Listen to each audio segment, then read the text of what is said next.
Assalamualaikum warahmatullahi wabarakatuh. Halo kawan-kawan programmer dimanapun berada di segala penjuru semesta. Terjumpa lagi dengan saya Sugi di channel Fosalgo. Di video tutorial singkat kali ini kita akan membahas tentang linked list di Java. Tapi linked list yang akan saya gunakan ini adalah linked list yang sudah disediakan di JDK.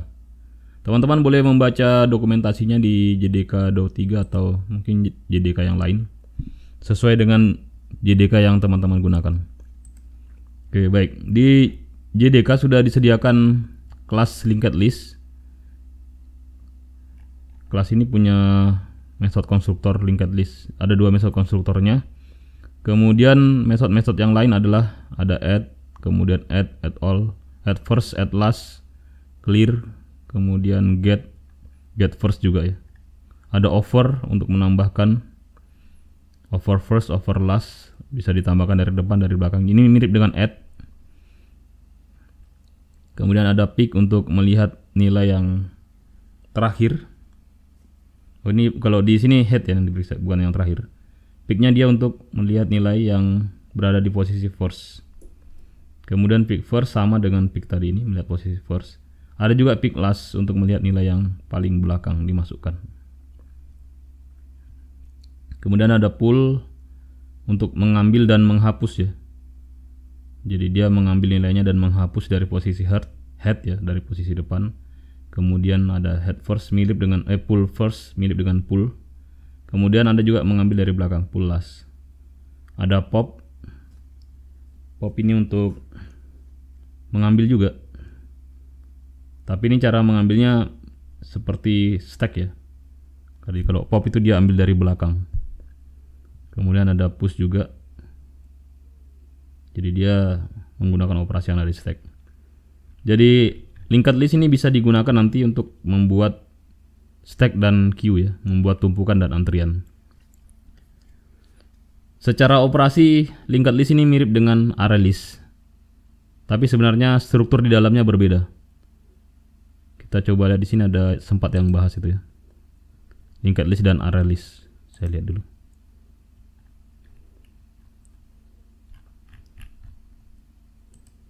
Di sini ada array list versus linked list. Jadi kalau array list dia sebenarnya dibangun dari array standar ya, dari array. Sedangkan linked list ini dibangun menggunakan struktur yang mirip dengan graph. Dia menggunakan list yang terkait. Jadi kalau bahasa Indonesianya linked list ini biasanya disebut dengan senarai berkait. Ada yang termasuk senarai berkait tunggal. Kemudian ada juga senarai berkait ganda. Ada single linked list, ada double linked list. Tapi kita tidak membahas tentang teorinya, struktur datanya di sini. Kita akan menggunakan saja linked list yang sudah disediakan di JDK. Jadi linked list dengan array list beda ya. Beda secara struktur, tapi operasinya, nama-nama operasinya juga mirip. Ada get, ada add, ada get first, get last. Ini perbandingannya. Kemudian rekomendasinya katanya kalau use an array list for storing and accessing data. Jadi kalau tujuan Anda lebih banyak untuk menyimpan dan mengakses data, maka gunakan array list. Tapi kalau tujuannya adalah untuk memanipulasi data, maka gunakan linked list. Jadi untuk membuat stack dan queue, tumpukan dan antrian, karena memang dia lebih banyak manipulasi datanya, lebih cocok kalau kita gunakan linked list. Di algoritma BFS juga begitu ya, BFS, DFS atau backtracking, biasanya kita lebih direkomendasikan untuk gunakan linked list daripada menggunakan array list. Walaupun sebenarnya bisa juga, bisa saling menggantikan. Oke, saya kira itu. Kemudian teman-teman bisa cari referensi lain juga tentang linked list dan array list. Kalau teman-teman mau belajar lebih dalam, bisa pelajari struktur datanya. Mungkin akan kita bahas di video lain kalau ada kesempatan. Tapi kali ini kita akan gunakan saja linked list yang ada di JDK. Ini contoh-contoh gambarnya ya kalau single linked list. Jadi setiap elemen di linked list itu dia punya alamat untuk elemen berikutnya atau sebelumnya. Jadi dia punya semacam key and value ya. Ada alamat untuk elemen berikutnya seperti ini. Ada next, ini kalau single linked list. Kalau double linked list kayak begini, dia punya alamat untuk elemen sebelumnya dan elemen sesudahnya. Dan ini kalau dipelajari teorinya memang agak rumit. Tapi untuk kali ini kita kesampingkan dulu kerumitan ini, kita belajar yang sederhana. Kita gunakan linked list yang ada di JDK yang sudah siap digunakan. Baik, kita ke IntelliJ IDEA. Di sini kita buat sebuah kelas baru. Kita beri nama latihan menggunakan linked list. Ini sangat berguna teman-teman. Kalau teman-teman mau mengembangkan algoritma lebih jauh, teman-teman akan suatu saat akan butuh ini. Jadi kita pelajari dulu. Nanti ketika dibutuhkan kita sudah bisa menggunakan. Oke. Jadi cara bikinnya bisa kita buat dengan melihat konstruktornya seperti ini. Dan dia menggunakan tipe generik juga sebenarnya. Jadi kita bisa buat seperti bikin array list kemarin. Linked list ini. Misalnya kita mau simpan bilangan double. Linked list double sama dengan misalnya di sini beri nama mylist sama dengan new linked list. Seperti ini.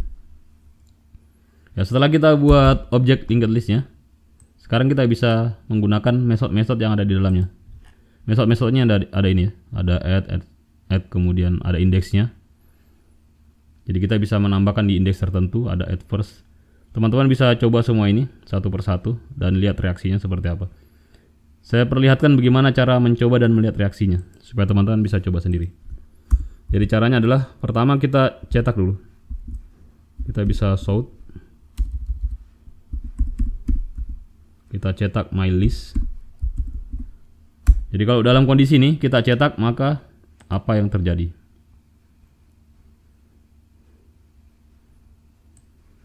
Ya, tercetak dia ya, pasangan kurung siku. Artinya listnya sudah ada tapi masih kosong. Nah, sekarang coba kita isi. Kita isi mylist. Kita isi menggunakan fungsi add. Misalnya kita tambahkan 10 misalnya, 10,0.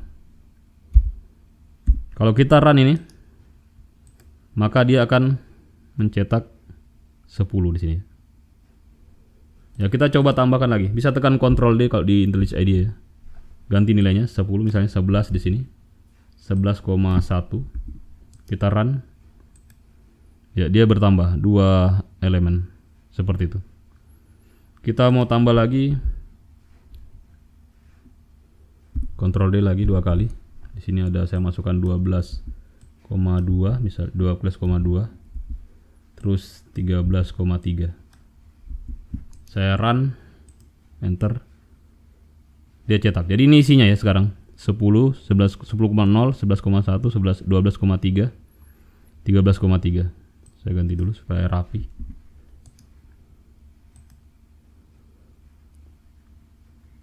Ya, selain fungsi add, juga ada fungsi, ini saya copy, menambahkan pada posisi tertentu. Misalnya saya mau menambahkan di posisi ini antara 11,1 dengan 12,2. Berarti ini indeksnya adalah 0, 1, 2. Berarti saya di indeks 2 saya mau sisipkan nilai. Jadi saya tuliskan dulu mylist titik add. Ini add yang kedua ya. Di indeks kedua saya masukkan nilai 55,66. Coba run. Ya, harusnya dia bertambah nanti ya.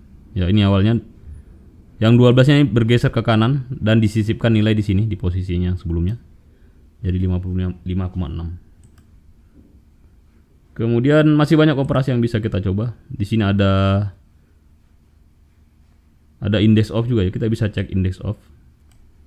Kemudian ada pick. Jadi pick ini katanya tadi untuk membaca nilai yang ada di posisi paling depan headnya, tapi tidak menghapus. Beda dengan pull ya. Dia membaca nilai yang berada di posisi head dan menghapus. Posisi head itu adalah posisi yang paling depan ini, 10. Jadi kalau coba saya pick di sini saya sort, langsung saya cetak saja mylist.pick, maka yang ditampilkan di situ adalah 10 di sini. Kalau pick first, jadi selain pick tadi ada pick first, run, yang tercetak juga adalah 10. Kalau pick last, jadi pick first ada pick last juga. Yang tercetak harusnya 13,3 ya. Coba kita run. Oke, 13,3. Jadi ini data disimpan dan diakses secara berulang-ulang, disimpan lagi, ditambahkan, disisipkan. Ada banyak metode di sini, teman-teman boleh coba. Ada metode remove juga ya. Ada metode kalau mau tahu size-nya bisa pakai size. Kalau di array kan pakai len ya. Ini ada size.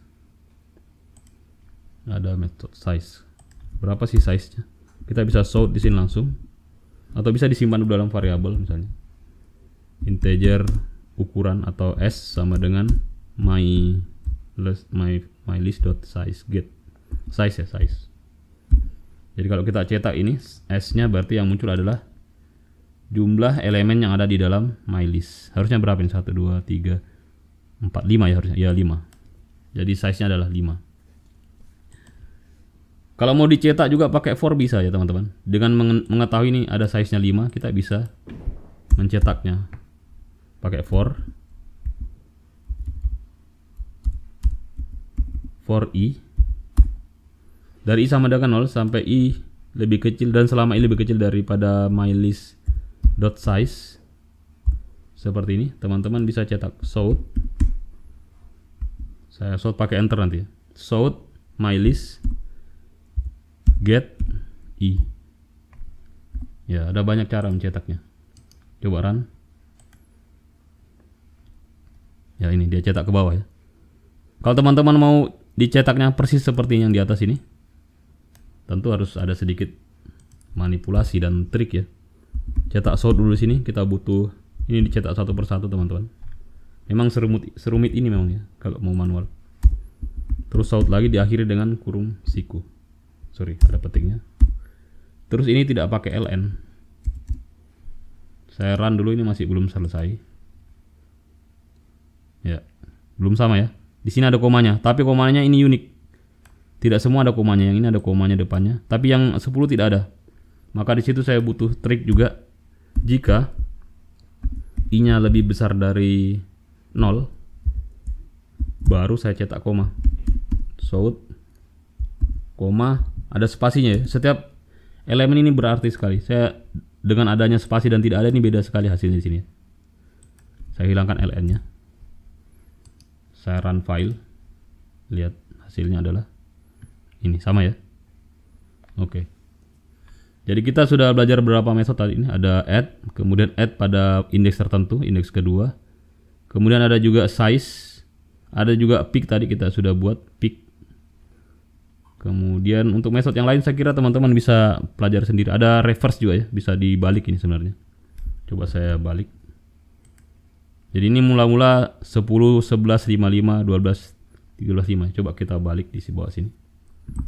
Jadi my list dot reverse, coba reverse, kita lihat. Terus kita sort lagi. Apakah dia langsung berubah atau tidak? Ya, tidak berubah ya.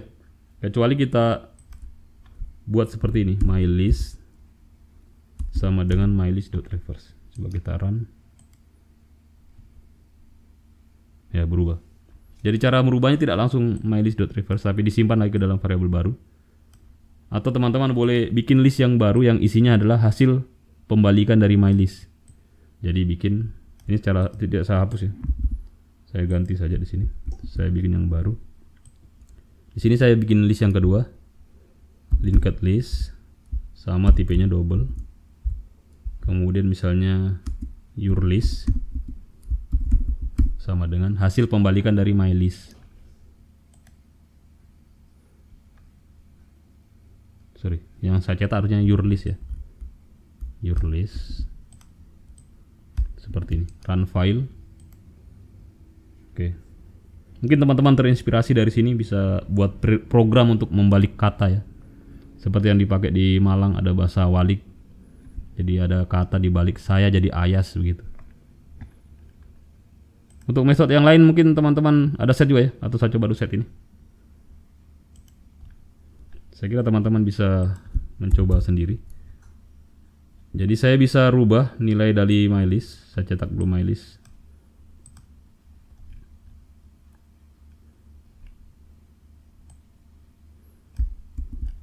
Saya bisa melakukan set ya. saya bisa melakukan set pada posisi tertentu, mylist dot set.